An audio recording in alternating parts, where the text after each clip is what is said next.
नमस्कार दोस्तों, पीसीएस गुरुजी में आपका स्वागत है। दोस्तों, यूपी पीसीएस 2026 प्री के लिए आज से एक नया एक सेशन स्टार्ट कर रहे हैं, जिसमें जो भी मोस्ट इम्पोर्टेंट टॉपिक्स हैं यूपी पीसीएस 2026 के लिए, जो सबसे इम्पोर्टेंट टॉपिक्स हैं, आपको याद होगा कि जो पुराने स्टूडेंट हैं मेरे, उनको पता होगा कि मैं एक लिस्ट दी थी मैंने, जिसमें लगभग 100 टॉपिक मैंने बताए थे। और उन 100 टॉपिक को मैंने कहा था कि ये टॉपिक बहुत इंपॉर्टेंट है, क्योंकि ये ट्रेंडिंग टॉपिक है, ट्रेंड कर रहे हैं। पिछले 4 साल में 2 बार कम से कम ये आए हैं। तो एक लिस्ट मैंने आपको दी थी पिछले साल, आपको पता होगा। तो उसी के तहत, क्योंकि इस बार 25 में बहुत सारे टॉपिक्स रिपीट हुए हैं एग्जाम में, 25 के प्री में बहुत सारे एग्जाम में सवाल रिपीट हुए हैं। तो लोगों ने कहा था, स्टूडेंट ने कहा था, सर अब इस बार जितने टॉपिक हैं इनको ठीक से कवर करा दीजिएगा। एक एक टॉपिक को हम ठीक से पढ़ लेंगे, क्योंकि जब यही टॉपिक रिपीट होने हैं तो इनको इस तरह से कवर किया जाए कि फिर क्वेश्चन गलत नहीं होना चाहिए। तो मैंने सोचा चलो ठीक है, इस बार हम जो हैं ये जो मोस्ट इंपॉर्टेंट टॉपिक्स हैं, लगभग 100 टॉपिक्स हैं, इनको हम ठीक से पढ़ेंगे। और पढ़ने के बाद ये कोशिश करेंगे कि चीजें एक अच्छे लेवल पर कवर हो जाएं और क्वेश्चन गलत ना हो। क्योंकि पीसीएस में ज्यादा पढ़ना इंपॉर्टेंट नहीं है, पीसीएस में ये बात इंपॉर्टेंट है कि जो हमने पढ़ा है, यानी हमें स्ट्रैटेजी सही हो और वो स्ट्रैटेजी एग्जीक्यूट सही हो जाए। यानी कि हमने सही तरीके से चीजों को डिकोड कर लिया कि हाँ भाई, हम ये टारगेट करा, और वो टारगेट हम एग्जाम में जब जाएं तो गड़बड़ ना करें। ये नहीं कि हमसे भूल हो गई, हमसे चूक हो गई, हम भटक गए, भूल गए, ये हो गया, वो हो गया, वो सब नहीं होना चाहिए। ठीक है, मतलब जिसको टारगेट कर रहे हैं वो नंबर लेकर ही आए। तो आज जो है, आज पहला वीडियो है, और आज पहले वीडियो में जो है मैं ये सब कराऊंगा, लगभग 100 टॉपिक से सब कवर कराऊंगा। और पहले वीडियो में आज मैं आपको सबसे इंपॉर्टेंट चीज कवर कराने जा रहा हूं, वो है इंडिया के बारे में। इंडिया का मैप करेंगे। मैंने एक चीज देखी है कि स्टूडेंट जब आते हैं पढ़ने के लिए, ऑनलाइन हो ऑफलाइन हो, मेरे पास आए या कहीं और पढ़ने जाएं, बातें तो बहुत बड़ी करते हैं, बहुत ये आईएएस बन जाएंगे, पहले अटेम्प्ट में टॉपर बन जाएंगे, फलाना बन जाएंगे, ढिमकाना बन जाएंगे। लेकिन मेरा व्यक्तिगत अनुभव रहा है कि बेसिक्स भी नहीं पता होते उनको, बेसिक भी नहीं पता होते।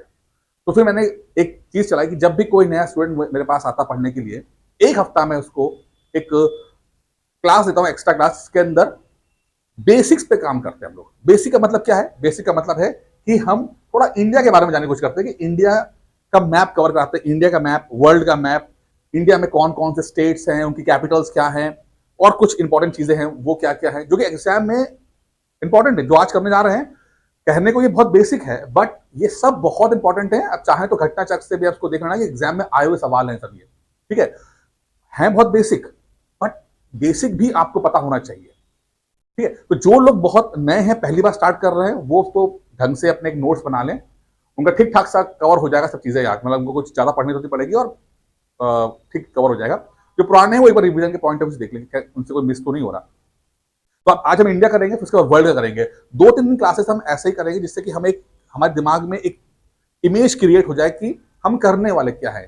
क्योंकि सिविल सर्विसेज में बात करते हैं, बातें तो हमारी बहुत हाई फाई होती हैं, बट जब प्रिपरेशन करते हैं तो पता लगता है कि बेस तो कुछ है ही नहीं। तो थोड़ा सा बेस पे काम करते हैं, और ये बेस आपको नंबर्स भी देगा और आपको नए जो टॉपिक फ्यूचर में आने वाले हैं उनको फिर सॉल्व करने में हेल्प भी करेगा। तो ये हमने इंडिया का मैप ले लिया है। अब इंडिया के मैप को जब देखते हैं तो सबसे पहले क्या आना चाहिए आपके दिमाग के अंदर? सबसे बेसिक क्या? सबसे बेसिक तो यह है कि आपको भारत के जितने भी स्टेट्स हैं, ठीक है, वो कहां हैं और उनकी कैपिटल कौन सी है, राजधानी क्या है, ये सबसे बेसिक है। और अब ये कहने को मुझे लगता है बहुत आसान है कि भाई कैपिटल पता, लेकिन अगर मैं आपसे बोलूं कि क्या सारी कैपिटल्स पता है, तो आप में से 10 में से 9 लोग शायद भारत के सभी स्टेट्स की कैपिटल ना बता पाओ। ठीक है, खासकर आप जब नॉर्थ ईस्ट में जाते हैं तो यहां पर आप कैपिटल ना बता पाओ, तो कोई दिक्कत नहीं, आप एक काम करो। और ये प्रिपरेशन का बहुत सही एक रास्ता है कि आप ना एक मैप, एक ब्लैंक मैप लेना, पॉलिटिकल मैप लीजिएगा। मैं अपने जितने भी मेरे जो स्टूडेंट होते हैं उनको मैं मैप करवाता हूं, मैं कि स्टार्ट करने से पहले ब्लैंक मैप लीजिए और उसमें से भरिए सारे जितने भी स्टेट्स हैं उनकी कैपिटल्स है। पहला स्टेप यही है, भरिए। अब होगा क्या, जैसे अब ये भरोगे, खासकर नॉर्थ ईस्ट की हम बात कर लेते हैं, क्योंकि नॉर्थ ईस्ट ज्यादा इतना हम लोग ध्यान देते नहीं है। तो जैसे आप ध्यान इधर करोगे तो बहुत चीज पकड़ना शुरू कर दोगे जो एग्जाम में आगे, चाहे प्री हो चाहे मेंस हो। ठीक है, कैसे आएगी बताऊंगा मैं आपको, जिसमें आपका जियो पॉलिटिक्स है, क्योंकि आप देख रहे हो कि बांग्लादेश में क्या हैपनिंग हो रही है या म्यांमार में क्या हो रही है, म्यांमार और इंडिया का जो बॉर्डर मिल रहा है उसमें कौन कौन से स्टेट्स इन्वॉल्व हो रहे हैं, वहां की फिजियोलॉजी क्या है, यानी कि वहां माउंटेन्स कौन से, पहाड़ कौन से, वहां की ट्राइबल कौन से, सब जुड़ा हुआ है। अब आपको बेसिक चीज ही नहीं पता होगी तो क्या होगा, फिर वो चीजें फिर इधर सुनते इधर से निकालते हैं, हाई फाई बातें नहीं करनी है। देखिए मकसद यहाँ पर क्या, मकसद यहाँ पर सिर्फ इस क्लास का मकसद है कि आप जो टॉपिक्स टारगेट कर रहे हो ना उसमें से नंबर स्कोर करके आओ। आप खाली हाथ मत आना, नेगेटिव करके मत आना, ठीक है, क्योंकि क्योंकि पीसीएस बनने के लिए बहुत हाई फाई नहीं पढ़ना पड़ता, पीसीएस बनने के लिए बहुत बेसिक पढ़ना पड़ता है और मजबूत पढ़ना पड़ता है, बस इस बात का ध्यान रखिएगा, ठीक है। तो पहला स्टेप आप लोगों को ना भारत की राजधानी, भारत के स्टेट्स और उनके जो अलग अलग स्टेट्स के कैपिटल्स है उनको पढ़ना है, खासकर नॉर्थ ईस्ट का ले लीजिएगा, ठीक है। जैसे अरुणाचल प्रदेश की बात करते हैं तो अगर आप, मैं थोड़ा बड़ा कर देता हूं उसको, तो अरुणाचल प्रदेश की हम बात करते हैं तो ईटानगर। अब आपको मैं से पूछूंगा भाई कितने लोगों को पता था कि अरुणाचल प्रदेश की राजधानी ईटानगर है, हो सकता है आधे लोगों को पता ही ना हो, ठीक है, कोई बात नहीं, शर्माने की बात नहीं है, नहीं पता तो नहीं पता, अब पता कर लीजिए, ठीक है। फिर हम जाते हैं असम, असम की राजधानी दिसपुर हो गई, ठीक है, फिर देख लेते हैं। तो भाई ये है आपका अरुणाचल प्रदेश और ईटानगर हो गई है। और मैप बनाइएगा, ठीक है, प्लीज बनाइएगा मैप के बहुत सारे, कम से कम 50-60 मैप आपको मैं बनवाऊंगा, इंडिया के 50-60 मैप और वर्ल्ड के 50-60 मैप, जिससे कि आपका geography, Indian geography, world geography, international politics, pre mains सब कवर हो जाएगा, ठीक है। बेसिक्स में ही मजा है। तो अरुणाचल प्रदेश की ईटानगर हो गई है, असम की दिसपुर हो गई, ठीक है, असम की दिसपुर हो गई, ठीक है। अगर हम नीचे आते हैं, मेघालय आते हैं, जो कि ये बांग्लादेश है, बांग्लादेश से थोड़ा सा ऊपर आता है, तो मेघालय की जो है वो शिलोंग हो गई है, ठीक है, बेसिक्स है। त्रिपुरा, अगरतला, त्रिपुरा एकमात्र इंडिया का स्टेट है जो कि 3 तरफ से बांग्लादेश से घिरा हुआ है, 3 तरफ से घिरा हुआ है, ठीक है। तो ये बहुत इंपॉर्टेंट हो जाता है। मिजोरम, मिजोरम की आइजवाल, आइजवाल होगी, मिजोरम बिल्कुल नीचे साइड में आता है, बिल्कुल नीचे, ठीक है। अब यहां पर अगर हम पढ़ेंगे तो अगर मैं इसको और एडवांस करूं तो जब भी जो म्यांमार और बांग्लादेश और इंडिया के बीच वहां पर जो खिचड़ी पक रही है, जब तक आपको मिजोरम के बारे में एग्जैक्टली नहीं पता होगा, तो वहां के ट्राइबल्स के बारे में नहीं पता होगा कि वहां पर क्या खिचड़ी पक रही है, वहां पर क्या इंडियन गवर्नमेंट जियो पॉलिटिक्स खेल रही है, वो सब आपको आएगा। लेकिन अभी फिलहाल हम बहुत बेसिक लेवल चल रहे हैं। मणिपुर, इम्फाल, ठीक है, और नागालैंड की कोहिमा, ठीक है। तो अरुणाचल प्रदेश ईटानगर, असम की दिसपुर, मेघालय की शिलोंग, त्रिपुरा की अगरतला, मिजोरम की आइजवाल, मणिपुर की इम्फाल, कोहिमा जो है वो नागालैंड की है। ये बाकी तो मुझे पता है कि बाकी स्टेट आप कर ले जाओगे, कोई इतना प्रॉब्लम नहीं है, सबसे प्रॉब्लम यही होता है। और यहीं पर सवाल बनते हैं, सवाल बनने कई बार सवाल बने, जैसे कि तीसरे का सवाल बता रहा हूं आपको मैं, कि वो 4 ऑप्शन दे दिए और बोला कि इसमें से कौन से स्टेट्स म्यांमार से बॉर्डर नहीं बनाते, कौन सा स्टेट जो है म्यांमार से बॉर्डर नहीं बनाता। तो आपको पता होना चाहिए कि बॉर्डर बनाता कौन है, तो भाई बॉर्डर बनाता है आपका अरुणाचल प्रदेश, नागालैंड, मणिपुर, मिजोरम, त्रिपुरा और मेघालय, असम नहीं बनाते, ठीक है, नहीं बनाते। ये सवाल आया हुआ है, ठीक है, या ऊपर से लेकर नीचे तक की उन्होंने बोला कि उसको अरेंज करिए, तो पता होना चाहिए कि ऊपर अरुणाचल प्रदेश है, नागालैंड है, आपका मणिपुर है, देन मेघालय है, मिजोरम है, सॉरी नीचे है, ठीक है। ये आपको सीक्वेंस पता होना चाहिए। फिर जब हम और पढ़ेंगे तो यहाँ पर आपका जो जो पहाड़ी इलाके हैं वो पता होने चाहिए आपको, सब एग्जाम में सवाल आए हुए हैं, ठीक है। 7 सिस्टर बोलते हैं, साथ में ये 8वां भाई है सिक्किम, जिसकी राजधानी है गैंगटॉक, ठीक है। सिक्किम जो है जब भारत आजाद हुआ तो उस समय समय सिक्किम एक अलग रियासत थी, 71 में ये बाद में हिंदुस्तान के अंदर, 75 में हिंदुस्तान के अंदर मिलती है ये, ठीक है, ये अलग हो गया, ठीक है। तो ये पहला तो आपको ये करना है, मैप लेकर चलिएगा आराम से। जो नए लोग हैं, खासकर फिर कह रहा हूं जो नए लोग हैं, प्लीज प्लीज प्लीज शुरुआत करें, ठीक है, ये हो गया। अब यहाँ पर थोड़ा सा मैंने एक चीज मैंने स्टार्ट नहीं की पहले, कि आपको ये तो मैं चलो कैपिटल लॉस के बता दिया, लेकिन थोड़ा सा ना एक ज्योग्राफी का एक आप और एक फंडा थोड़ा सा क्लियर करना जरूरी है, थोड़ा सा मैं उसको बता, जिसमें आपको ना एक एग्जाम में आता सवाल कर लें। देखिए आपको पता है कि लॉन्गिट्यूड और लैटिट्यूड की बात करते हैं हम लोग, ये पता होना चाहिए, लॉन्गिट्यूड और लैटिट्यूड। तो जो ये आपका हो गया इक्वेटर, 0 डिग्री पे इक्वेटर हो गया, ठीक है। और जो जितनी लेटिव लाइंस बनाई गई हैं, ये लेटिव लाइन है, इसको हम बोलते हैं लैटिट्यूड। हिंदी में अक्षांश और देशांतर, इंग्लिश में लैटिट्यूड और लॉन्गिट्यूड। और जितनी भी ये है खड़ी खड़ी लाइनें, ये होंगी आपकी लॉन्गिट्यूड। लेटी हुई लाइन लैटिट्यूड, खड़ी हुई लाइन लॉन्गिट्यूड। क्यों क्यों है ये? पहली बात, ये एक इमेजिनरी लाइन है। क्या है? इमेजिनरी लाइन है। ऐसी लाइंस है नहीं, ऐसी लाइनें है नहीं। बट अगर इस धरती को हमें पढ़ना है, स्टडी करना है, कोई चीज कहां पर लोकेशन हमें देखनी है, तो हमें कुछ रेफरेंस पॉइंट चाहिए होते हैं। उस रेफरेंस पॉइंट के लिए ये इमेजिनरी लाइनें खींची गई, बनाई गई लॉन्गिट्यूड और लैटिट्यूड के लिए, जिससे हमें पता लगे कि कौन सी चीज कहां पर है। अगर आप देखते होंगे कि जीपीएस हमारा जो है सिस्टम जो चलता है, आपने जोमेटो, स्विगी, ओला गाड़ी बुक करते हो तो जो आपके लोकेशन तक आ जाता है, वो सिर्फ इन इमेजिनरी लाइंस के लॉन्ग कोऑर्डिनेट से होते हैं कि उनके माध्यम से ही पहुंच पाता है। एक्चुअल लाइनें होती नहीं है, ये स्टडी करने के पॉइंट ऑफ व्यू से बनाई गई है, लैटिट्यूड और लॉन्गिट्यूड बना दी गई है। ठीक है, अच्छी बात है भाई। चलिए अब इंडिया के पॉइंट ऑफ व्यू से, अब पहला सवाल आता है कि इंडिया का लैटिट्यूड लॉन्गिट्यूड क्या है। इंडिया की हम बात करते हैं तो इंडिया का लैटिट्यूड लॉन्गिट्यूड क्या है। और एग्जाम में थोड़ा समझने वाली बात है कि अगर जैसे हम यहां पे देखें एक चीज को, जैसे मान लेते हैं ये इंडिया है, इंडिया का नक्शा है, तो यहां पर हम देखेंगे, क्या देखेंगे, हम दो चीज देखेंगे कि जब हम किसी देश की लैटिट्यूड लॉन्गिट्यूड की बात करते हैं तो देखते हैं कहां, तो एक कौन सी रेखा यहां गुजर रही है, इसको पढ़ेंगे, और कौन सी रेखा यहां और यहां, और ये आपका लैटिट्यूड और लॉन्गिट्यूड के कोऑर्डिनेट्स मिल जाएगा कि इंडिया के लैटिट्यूड लॉन्गिट्यूड कहां है, क्या है। अगर इसको उसमें देखें, अगर ये पृथ्वी है आपकी, ठीक है, और आपके ये लैटिट्यूड और लॉन्गिट्यूड्स हैं,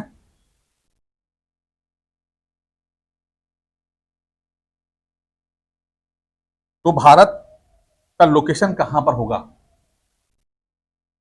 जो भी समझ लीजिए भारत का लोकेशन कहां पर है। इसको स्टडी करने के लिए हम समझेंगे कि भारत का दक्षिणतम पॉइंट कौन सा है, नॉर्थ वाला पॉइंट कहां पर है, ये ईस्ट और वेस्ट कहां पर है। समझ में आ गया? ठीक है, अब इससे एक चीज और पहले समझते हैं कि इसको स्टडी करने में हमें और समझना पड़ेगा कि पृथ्वी को पढ़ने के लिए, पृथ्वी को स्टडी करने के लिए पृथ्वी को दो हिस्सों में डिवाइड किया गया। दो तरह से, इनफैक्ट दो तरह से डिवाइड किया गया। एक तरह से ये हो गया और दूसरा तरह हो गया आपका इस पृथ्वी। स्टडी करने के लिए थोड़ा सा उल्टा मिलटा हो गया, लेकिन देख लीजिएगा क्या है भाई।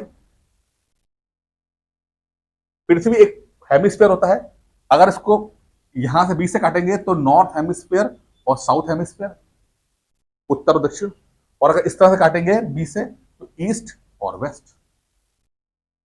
तो इस तरह पहले तो हमें पता होना चाहिए कि पृथ्वी को दो तरह से काटा सकता है, नॉर्थ वेस्ट, नॉर्थ और साउथ, ईस्ट और वेस्ट की पृथ्वी काट सकते हैं।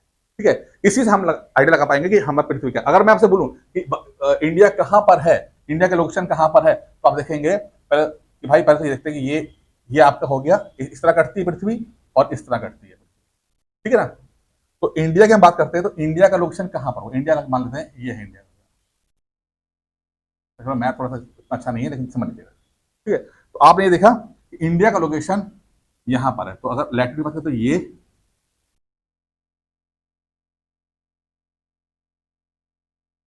इंडिया ही होता है।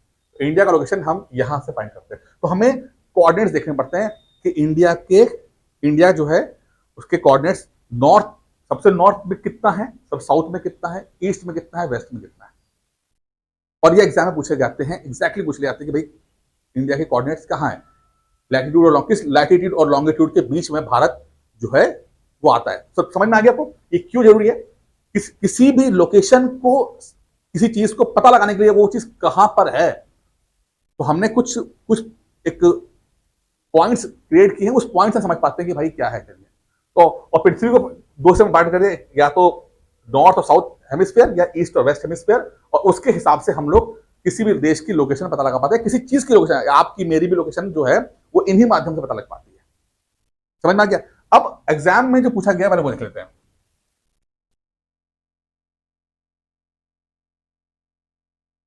देखिए, अगर हम बात करते हैं भैया, ठीक है, तो यहां पर इस मैप में नहीं है, लेकिन मैं आपको बना के दिखाऊंगा कि इंडिया का जो लोकेशन कहां पर है। अब मान के चलिए इंडिया का ये जो है इक्वेटर है, ये इक्वेटर है। इक्वेटर मतलब क्या है? 0 डिग्री पे। इक्वेटर 0 डिग्री पे हो गया, ठीक है, 0 डिग्री। भूमध्य रेखा, विषुवत रेखा जो होती है, ये इसको मीटर कहते हैं, 0 पे हो गया, ठीक है। अब इंडिया को हम देखते हैं यहाँ पे, तो इंडिया के 2 पॉइंट आते हैं। इंडिया का एक पॉइंट आता है इंडिया का मेन लैंड इंडिया, इसे बोलते हैं मेन लैंड, मुख्य भूमि, मेन लैंड कहते हैं इसको, मुख्य भूमि है ये। और दूसरा इंडिया का, और जिसका बॉटम यहां पर है, ये है। और दूसरा एक है अंडमान निकोबार, ठीक है, जो आइलैंड्स भी हैं भारत के, वो भी भारत का हिस्सा ही है, ठीक है। तो इसका एक मेन पॉइंट यहां पर, तो ये अलग पॉइंट है, ये अलग पॉइंट है, ठीक है।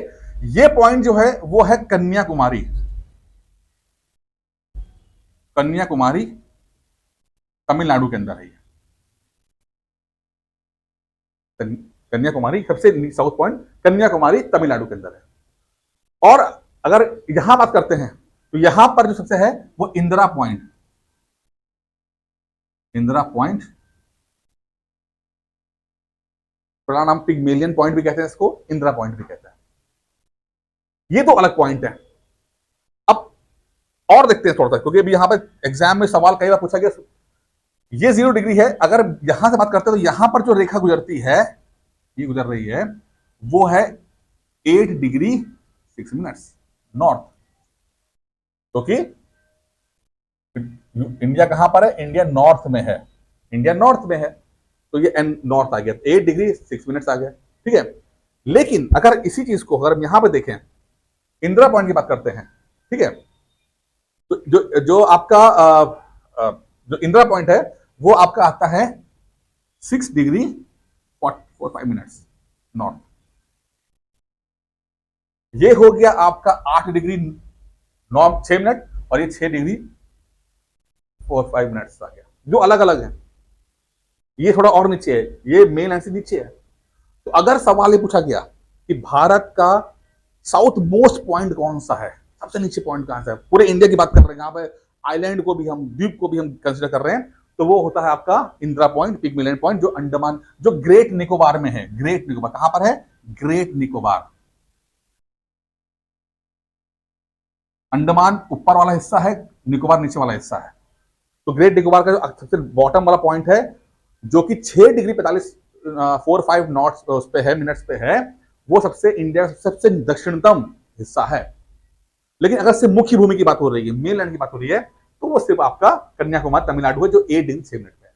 ये फर्क आपको पता होना चाहिए, इसलिए जब क्वेश्चन देखना, इस क्वेश्चन को बहुत गौर से पढ़ना कि यार ये पूछ क्या रहा है। ऐसा नहीं सरसरी नजर लगा दी और फिर गलत हो गया। इसीलिए मैं इसको समझाने की कोशिश कर रहा हूँ कि इन दोनों मतलब को पता होना चाहिए, क्या मतलब है इनका। समझ में आ गया? ठीक है। अच्छा, अब आगे बढ़ते हैं। तो अब जब यहां से हम आगे गए, तो सबसे नीचे वाला अगर वो है दक्षिणतम पॉइंट है, तो एक रेखा ऊपर से गुजर रही होगी, ये रेखा गुजर रही है, ठीक है। तो इंडिया 37 डिग्री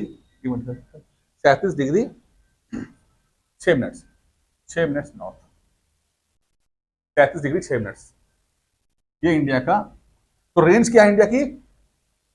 6 डिग्री 45 मिनट से लेकर 37 डिग्री 6 मिनट तक है, जो ऊपर रेखा जा रही है। नीचे वाली 6 डिग्री, ऊपर वाली 37 डिग्री, दोनों। समझ में आ गया? इसका जो सबसे टॉप पोजीशन है ये इसको क्या बोलते हैं, पूछेगा आपसे। सबसे उत्तरतम जो है, मतलब कि नॉर्थ ईस्ट पॉइंट है, तो इंदिरा कोल, इंदिरा कोल, इंदिरा कोल, इंदिरा कोल, इंदिरा पॉइंट नीचे वाला, इंदिरा कोल ऊपर वाला, इंदिरा पॉइंट नीचे वाला, इंदिरा कोल ऊपर वाला, ठीक है। क्या समझ में आ गया आपको कहां पे क्वेश्चन फंसता है? कन्याकुमारी के बारे में समझ में आ गया, 8 डिग्री मोटा मोटा, ठीक है। और इंदिरा पॉइंट जो ग्रेट निकोबार के अंदर है, ठीक है, वो 6 डिग्री 45 मिनट्स में। और फिर आपका इंदिरा कोल जो है, वो जम्मू कश्मीर यहां पर है, जो 37 डिग्री 6 मिनट नॉर्थ के ऊपर है। समझ में आ रहा आपको? कोई दिक्कत तो नहीं ना, ठीक है। अब आगे देखते हैं। अब ये हो गया आपका नॉर्थ में। अब हम बात करते हैं ईस्ट वेस्ट की। तो पहले हम जाते हैं ईस्ट, इधर इधर पहले इसको पढ़ लेते हैं, ठीक है। अब ये जो हिस्सा है यहाँ पे, ये सबसे इधर बिल्कुल वेस्ट वाला, जो बिल्कुल वेस्ट मोस्ट हिस्सा होगा, वो गोहार माता कहते हैं। गोहार, गोहर माता या गोहार मोती या गोहर माता, अलग अलग नाम से दिया गया है। ये है, पढ़ लिया, अलग गोहर माता गोहर मोती या है, वो है गुजरात के अंदर। कहां पर है? गुजरात के अंदर है। और इसका जो आपको आता है, वो आता है 68 डिग्री 7 मिनट ईस्ट। ये ईस्ट, ईस्ट क्यों है? क्योंकि हमें पता है पृथ्वी का अगर इस पर डिवाइड करेंगे तो फिर यहां से करेंगे तो इंडिया ये है ना, तो यहां से काउंट हो, अब ये वाला काउंट हो रहा है, ये वाला, ये डायरेक्शन काउंट हो रही है, ठीक है। ये आपका बीच से पृथ्वी काटी गई है, तो ये यहाँ पर ये पॉइंट है। तो क्योंकि ये ईस्ट वाला है, ये वेस्ट है, और अगर यहाँ देखते हैं ये साउथ है, ये नॉर्थ है, ठीक है। तो ये ईस्ट की वजह से 87 डिग्री 7 मिनट ईस्ट आता है। अभी अगर पृथ्वी को दो तरह से काटते हैं, नॉर्थ और साउथ के अंदर, ईस्ट और वेस्ट के अंदर, ठीक है। तो जब हम नीचे से ऊपर गिनते हैं तो हम ये देखते हैं कि ईस्ट है कि नॉर्थ है कि साउथ है। जब हम दाएं देखते हैं तो हम देखते हैं कि ईस्ट है कि वेस्ट है। क्योंकि ये आपका इस मेन आपका जो 0 डिग्री यहाँ पे जो आपका लैटिट्यूड लॉन्गिट्यूड होता है, उससे इधर किस तरफ है, तो इंडिया जो है ईस्ट के अंदर है, ठीक है। तो यहाँ पे 68 डिग्री 7 मिनट हो गया। दूसरा पॉइंट कहां पर आता है? दूसरा पॉइंट आपका आता है यहाँ पे,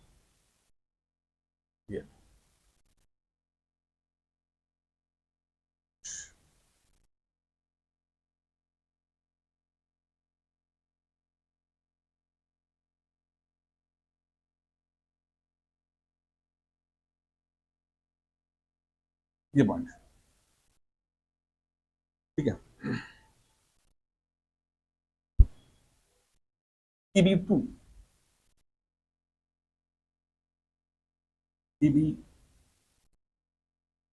TB2 ये आंध्र प्रदेश के पॉइंट, TB2, ठीक है।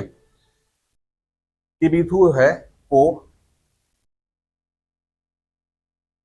97 डिग्री 7 मिनट्स आता है ना, वो 25, ठीक है। TB2 सबसे पूर्वी पॉइंट है, ठीक है। 97 डिग्री 25 मिनट ईस्ट, तो ये भी ईस्ट की बात कर रही है। इधर हमारा ईस्ट की तरफ हमारा जो है वो है। और इधर आपको पता ही है कि आपको जो गुहार मोती थी वो 68, ये जो पॉइंट था ये 68 डिग्री 7 मिनट ईस्ट। तो इधर 68 डिग्री 7 मिनट्स, इधर 97.7 डिग्री 25 ईस्ट है, ठीक है।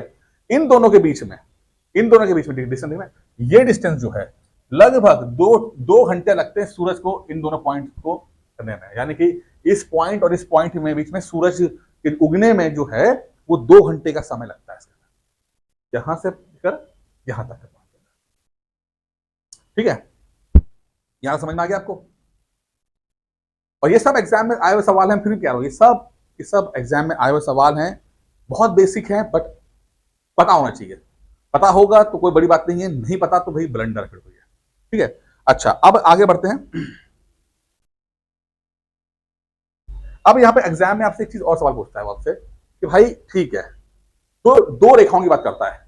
एक बात करता है वो आपसे कर्क रेखा की। कौन सी रेखा? कर्क रेखा।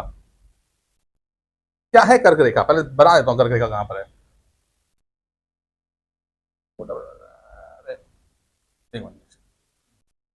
ठीक है, कर्क रेखा कौन सी रेखा है? ये कर्क रेखा या ट्रॉपिक ऑफ कैंसर। क्या होता है कर्क रेखा, समझते हैं।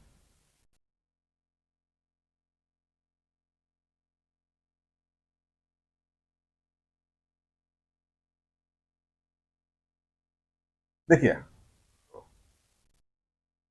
कर्क समझते हैं। देखिए, ये आपका पृथ्वी है, ठीक है। ये आपका सूर्य है। सूर्य की रोशनी जो है वो पृथ्वी पड़ रही है। आपको पता है ये पृथ्वी जो है वो घूम रही है, सूरज भी घूम रहा है, पृथ्वी अपने उस पर भी घूम रही है, धुरी पर, पृथ्वी उसके भी घूम रहा है। तो सूरज की रोशनी जो है, मैं जल्दी समझा रहा हूं कि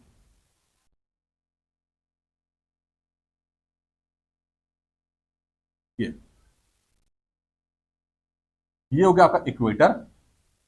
इससे ऊपर जाएंगे तो लगभग 23.5 डिग्री नॉर्थ, और नीचे जाएंगे तो 23.5 डिग्री साउथ। ये जो इलाका है, इसको बोलते हैं हम लोग, क्या बोलते हैं? Tropical zone. Tropical zone. यहां पर सूरज की रोशनी जो होती है वो सीधे पड़ती है, कभी ना कभी तो साल में तो सीधे पड़ेगी, बिल्कुल 90 डिग्री एंगल बना के चलेगी। इसीलिए ट्रॉपिकल जोन बोलते हैं। उष्ण कटिबंधीय क्षेत्र, उष्ण कटिबंधीय क्षेत्र, सीधे पड़ती है, ठीक है। क्योंकि सूरज की रोशनी स्ट्रेट पड़ती है, सीधे पड़ती है कभी ना कभी, ठीक है। तो यहां पर दो चीजें मिल जाती हैं। क्या?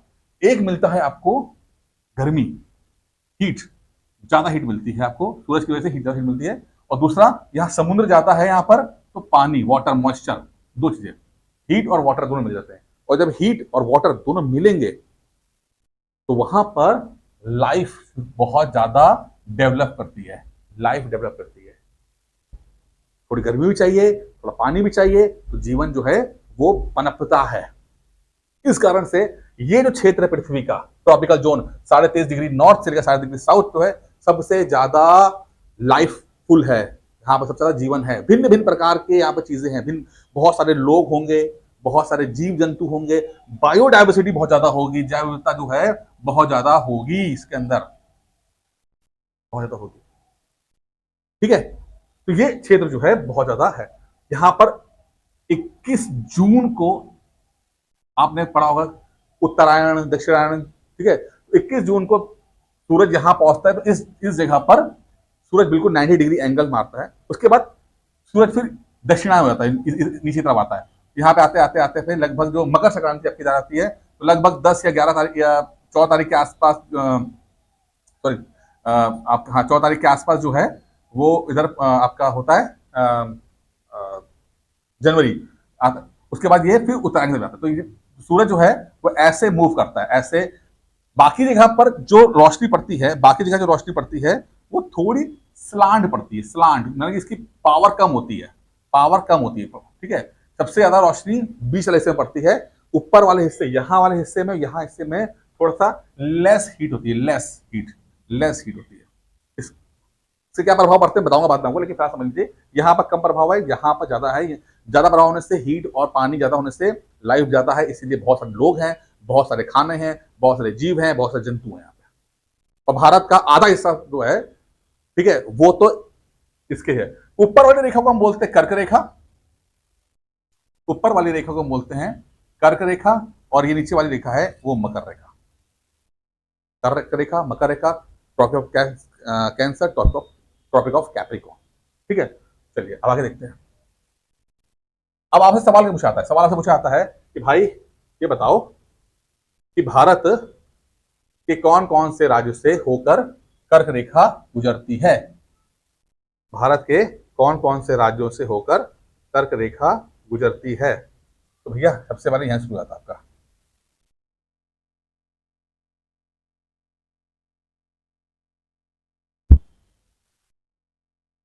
पहला है आपका गुजरात, गुजरात से गुजरती है। दूसरा राजस्थान, तीसरा मध्य प्रदेश, चौथा छत्तीसगढ़, झारखंड, वेस्ट बंगाल, त्रिपुरा, मिजोरम। कौन सी रेखा? कर्क रेखा। कौन सी रेखा?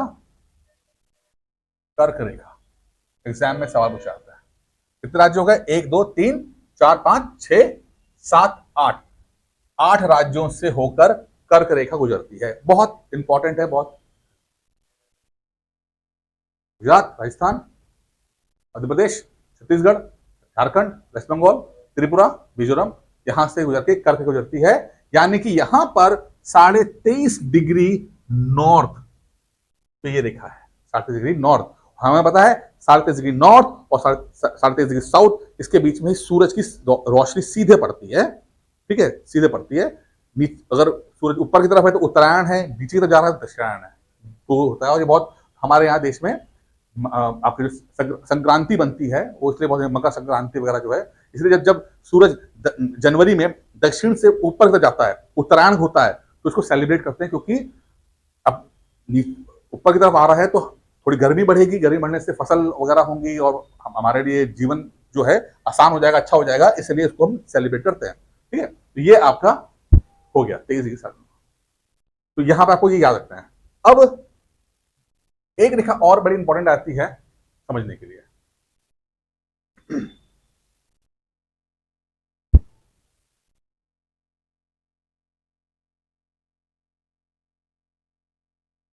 अभी तो मुझे लगता है कि इतना ठीक है। एक चलिए एक चीज और समझते हैं हम लोग, तो समझ में आ जाएगा, टाइम है थोड़ा सा। जब ये आपका पृथ्वी है, ठीक है, तो अंग्रेजों ने क्या किया, पृथ्वी को 20 से काटा जब, तो यह कहां से काटा, एक ब्रिटिशर्स थे, तो ब्रिटिशर ने एक अपने शहर से काटा जिसका नाम है ग्रीन विच टाइम।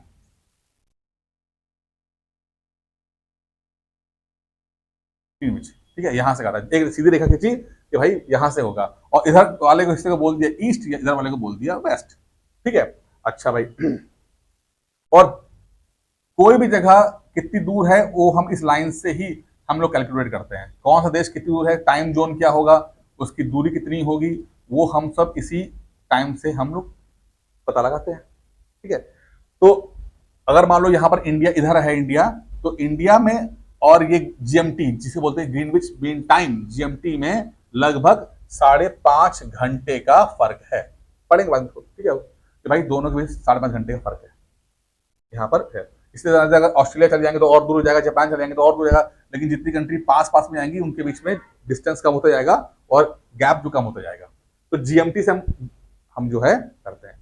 लेकिन एक चीज और भी पढ़ेंगे, अगर हम इंडिया की बात करते हैं तो इंडिया में भी, तो इंडिया इतना बड़ा भाई, 2 घंटे का यहाँ पे, यहां से लेकर यहां तक हमें पता है कि 2 घंटे का जो है वो डिफरेंस था। तो भाई 2 घंटे का टाइम जोन डिफरेंस है तो बहुत दिक्कत हो जाएगी। तो पता कैसे लगाएंगे कि भाई अगर 6 बज रहा है तो धूप कहाँ ज्यादा हो रही है, क्योंकि यहाँ पर सुबह 4 बजे ही धूप सूरज निकल आता है, यहाँ पर 6:30-7 बजे निकलता है, 2 घंटे का गैप हो जाता है इसके अंदर। ठीक है, तो टाइम जोन को रखना था, तो टाइम जोन के लिए हमें इंडिया का सेंटर पॉइंट निकाला गया। तो इंडिया का सेंटर पॉइंट निकाला गया जिसको हम बोलते हैं आईएसटी, इंडियन स्टैंडर्ड टाइम। कि भाई पहले इंडियन स्टैंडर्ड टाइम निकालेंगे, उससे हम कैलकुलेट करेंगे कि भाई टाइम क्या हो रहा है। आप ये बोल रहे हैं कि 6 बज रहा है, तो 6 कैसे निकाला गया है, तो 6 मतलब है कि जीएमटी और आईएसटी के बीच में जो है उसके अकॉर्डिंग जो है वो यहाँ पे निकलता है। तो अब यहाँ पर इसको हम देखते हैं कि जो ये रेखा गुजर रही है इंडियन स्टैंडर्ड टाइम की, वो कहां कहां से गुजर रही है। ठीक है, तो एक रेखा गुजरती है, क्योंकि और रेखा कौन सी है, ये रेखा सिंपल समझते हैं, इसका और इसका सेंटर पॉइंट है उसको निकाल दिया गया। ये यहां से और यहां के बीच जो सेंटर पॉइंट है उस पॉइंट को हमने अपना इंडियन स्टैंडर्ड टाइम मान लिया। वेस्ट और ईस्ट का, तो वो कुछ ऐसा निकली है।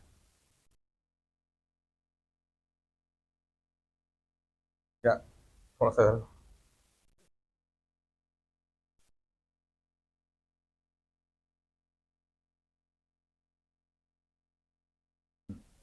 तो यूपी, छत्तीसगढ़, उड़ीसा और ये आंध्रा, ये है इंडियन स्टैंडर्ड टाइम आईएसटी। ठीक है, इंडियन स्टैंडर्ड टाइम जो है वो आप कितने राज्यों से गुजरती है, वो लगभग आपके 4 राज्यों से गुजरती है, एमपी, उड़ीसा, छत्तीसगढ़ और ये मध्य प्रदेश भी आपका आता है, यहाँ से एमपी भी आता है, ये 5 राज्य। ठीक है, 5 राज्यों से हो गुजरती है इंडियन स्टैंडर्ड टाइम। यहीं से हम लोग अपना टाइम जोन को, अपनी घड़ी यहीं से मिलाते हैं, जो समय यहाँ बज रहा होगा उसके अकॉर्डिंग हम लोग यहाँ पे करते हैं। तो ये कुछ मैंने आपको ना कुछ चीजें बताई हैं आज, बेसिक बेसिक बताई हैं जो एग्जाम के लिए इंपॉर्टेंट है। इसको थोड़ा सा बनाइएगा कि सब एग्जाम में आ चुका है, इसको पता होना कोई बहुत बड़ी बात नहीं है, पर नहीं पता होना बड़ा गुनाह है। तो इसको थोड़ा समझेंगे। अभी कल एक और हम मैप पढ़ेंगे, तो जब तक आज का जो चीजें हैं उसे कवर कर लीजिए, और कल हम थोड़ा सा और एडवांस जाएंगे तो आपको और बेहतर रहेगा। आज के लिए इतना ही है।